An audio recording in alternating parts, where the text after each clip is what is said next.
자, 오늘은 빌립보서 2장 말씀을 같이 보겠습니다. 빌립보서 2장. 우리 빌립보서 1장에서 정말 온통 복음과 정말 성도들의 온통 모든 것들이 집중되어 있는 우리 바울의 모습을 보았습니다. 오늘은 이제 2장인데요. 이 빌립보서 2장만큼 예수 그리스도의 주되심에 대해서 잘 표현된 것이 없어요. 빌립보서 2장 통해서 예수님의 은혜 누리는 시간 되기를 바랍니다. 자, 2장 1절입니다. 그러므로 그리스도 예수 안에 무슨 권면이나 사랑의 무슨 위로나 성령의 무슨 교제나 긍휼이나 자비가 있거든. 그러니까 성령과 그리스도 예수님 안에서 어떠한 그런 은혜나 무슨 하나님의 명령이나 그런 것들이 있을 때마다 우리가 해야 될 것이 있다는 거죠. 뭘 하든지 간에 2절 마음을 같이하여 같은 사랑을 가지고 뜻을 합하여 한 마음을 품어 아무 일이든지 다툼이나 허영으로 하지 말고 오직 겸손한 마음으로 각각 자기보다 남을 낮게 여기고, 이것이 그리스도인들이 해야 될 기본적인 사실은 태도거든요. 삶의 태도, 생활에 대한 태도인데 이게 참 어떻게 보면 하기가 얼마나 힘들어요, 그죠? 네, 그래서 참 이게 어려서부터 이러한 이 훈련이 잘 되어야 될 것 같아요. 젊은 청년 때도 그렇고 나이 들어서도 그렇고. 예, 그리고 하나님의 큰 인도하심과 위로가 있고 그다음에 성령의 그 강한 역사가 있을 때 이것이 가능하지거든요. 근데 하나님의 은혜 다 떠나고 나면 이런 것들 눈에 안 보입니다. 그렇죠? 그래서 일단은 우리가 어떠한 상태이든지 간에 우리가 기본적으로 가져야 될 마음이 무엇이냐면 다툼으로 하면 안 됩니다. 다툼으로. 무슨 일을 할 때. 그렇죠? 어떤 뭐 선한 경쟁을 가지면 좋겠지만은 상대방을 시기 질투하고 싸우고 그 안에서 평화를 이루지 못하는 건 무조건 아닌 거예요. 그 다음에 허영, 진실함을 잃어버린 상태로 우리가 가식적으로, 그렇죠? 나를 좀 뭐 드러내 보이기 위해서라든가 아니면 내가 어떠한 뭐 가식을 보이기 위해서라든가 이런 허영, 이런 것들을 하면 안 되는 거죠. 진실함으로 항상 해야 되는 거예요. 누가 보든지 안 보든지 주님께 하듯이 그렇게 해야 되는 거. 이런 것들은 우리 기본적인 마음가짐을 가질 수 있잖아요. 그렇죠? 되든 안 되든이 아니라. 그리고 겸손한 마음 가져야 되죠. 그 다음에 내가 제일 못났다라는 그런 마음을 가져야 됩니다. 왜 내가 제일 못났냐 이렇게 반문할 수도 있겠지만은 그리스도 안에서 내가 얼마나 죄인이고 내가 얼마나 흉악한 죄인이고 하나님 앞에서 허물 많은 죄인이고 불쌍한 사람인지를 깨닫게 되면, 그냥 나 혼자만 깨닫게 되면은요 다른 모든 사람 중에서 내가 제일 못난 사람이 돼버리는 많은 거예요. 그래서 보통 예전에는 저도 그랬어요. 예전에 내가 세상에서 제일 잘난 사람인 줄 알았어요. 그런데 나중에 알고 보니까 제일 못난 사람이더라고요. 그래서 하나님 앞에서만 내가 잘 깨달음을 갖게 되면은 그러면 당연히 다른 사람이 다 나아 보여, 나보다. 아휴, 저 사람이 나보다 낫지, 저 사람이 나보다, 이렇게 된다니까요. 내 진짜 본 모습을 깨닫게 되면은 남을 낮게 여기라는 거죠. 그리고 4절 각각 자기 일을 돌아볼 뿐더러 또한 각각 다른 사람들의 일을 돌보아 나의 기쁨을 충만하게 하라. 그러니까 다른 사람에 대한 관심, 이것이 끊어지면 안 된다는 겁니다. 항상. 그래서 우리가 주일 되면 다른 사람이 항상 생각이 나야 돼요. 그리고 말씀 읽을 때 다른 사람이 생각나야 되고, 그렇죠? 그 사람은 좀 어떨까? 그 사람 좀 교회 왔으면 좋겠다. 그 사람의 말씀, 이 말씀 같이 공유하고 싶다. 이런 마음이 항상 들어야 됩니다. 나 혼자 일하고 뚝딱 하면 안 되는 겁니다. 다른 사람의 일들 항상 관심이 있어야 된다. 너희 안에 이 마음을 품으라. 곧 그리스도 예수의 마음이니 그는 근본 하나님의 본체시나 하나님과 동등됨을 취할 것으로 여기지 아니하시고, 이제 그리스도의 마음을 품으라고 딱 이제 명령을 하는 거죠. 근데 이 예수님에 대해서 설명을 하고 있는 겁니다. 이 예수가 얼마나 위대한 왕이신지. 근본 하나님과 본체십니다. 하나님과 그리고 동등하십니다. 예수 그리스도는 어떠한 뭐 하나님의 아들이라고 해서 뭐 누가 열등하고 또 누가 뭐 서열이 있고 이런 것이 아닙니다. 동등하신 하나님이시라는 거예요. 그런데 그 동등됨을 취할 것으로 여기지 아니하시고 동등들 버리시고 이 땅에 오신 거죠.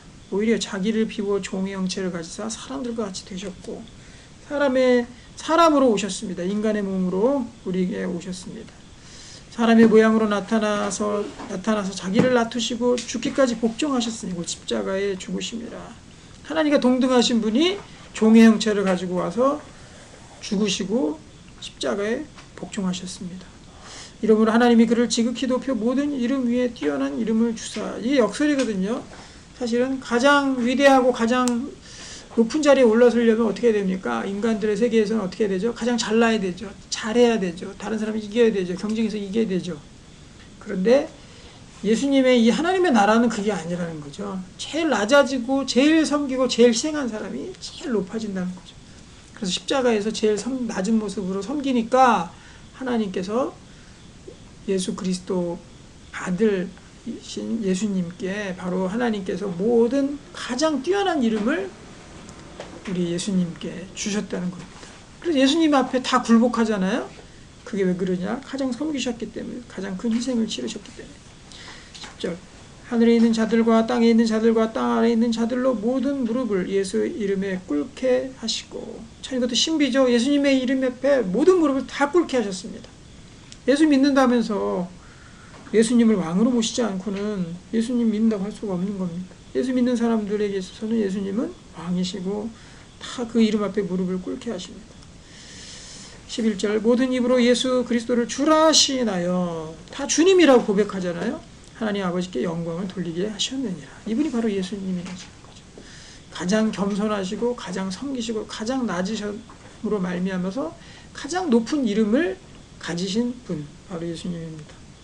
그러므로 나의 사랑하는 자들아 너희가 나 있을 때뿐 아니라 더욱 지금 나 없을 때도 항상 복종하여 두렵고 떨림으로 너희 구원을 이루라. 현재 진행형입니다. 이게 그래서 나 구원 얻었어가 아니라 구원은 계속 이루어가는 거예요. 이 땅에서 두렵고 떨림으로. 얼마나 두렵고 떨리는 일입니까? 하나님의 구원을 이루어가는 거. 이것이 우리 죽을 때까지 예수님 재림하실 때까지 천국에 가는 그날까지 우리가 계속적으로 이 구원 총체적인 모습으로 우리 인생의 전체 모습으로서 구원을 이루어가는 겁니다. 너희 안에서 행하시는 이는 하나님이시니 자기의 기쁘신 뜻을 위하여 너희에게 소원을 두고 행하게 하시나니 모든 일을 원망과 시비가 없이 하라.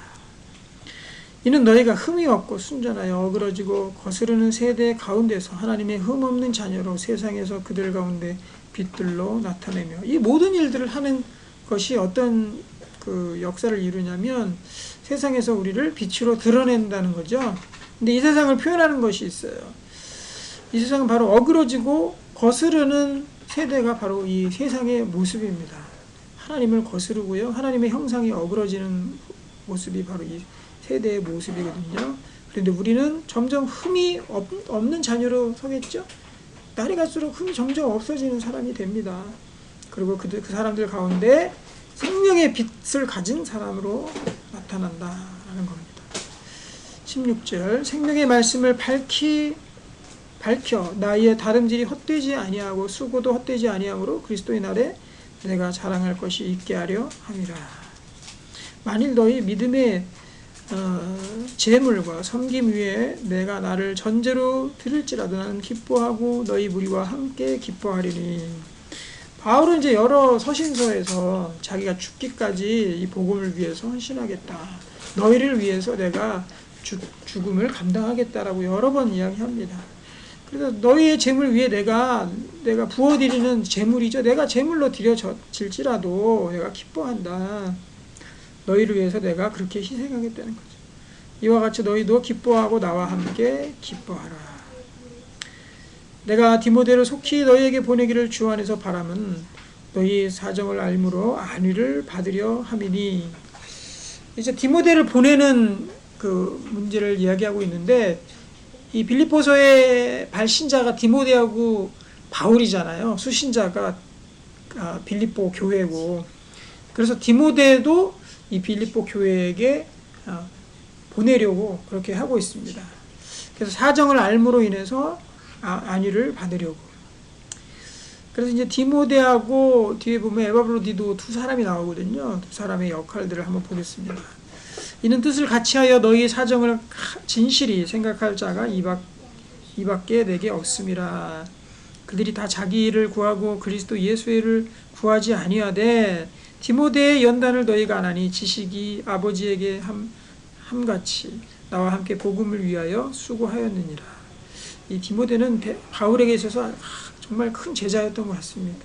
그래서 하나님의 일도 같이 감당하며 엄청난 일들을 했습니다. 다른 사람들은 뭐예요? 다 예수의 일을 구하지 않고 자기의 일을 구하러 그렇게 거기에만 그냥 신경 쓰고 있었죠. 그런데 디모데는 달랐어요. 디모데는 연단을 받았고 또 모든 일을 바울과 함께 복음을 위해서 수고한 사람이었어요. 그러므로 내가 내 일이 어떻게 될지를 보아서 곧 이 사람을 보내기를 바라고 나도 속히 가게 될 것을 주 안에서 확신하노라. 바울도 그 교회에 방문하기를 원했고 디모데도 보내기를 원했습니다. 자, 이제 한 사람이 더 나옵니다.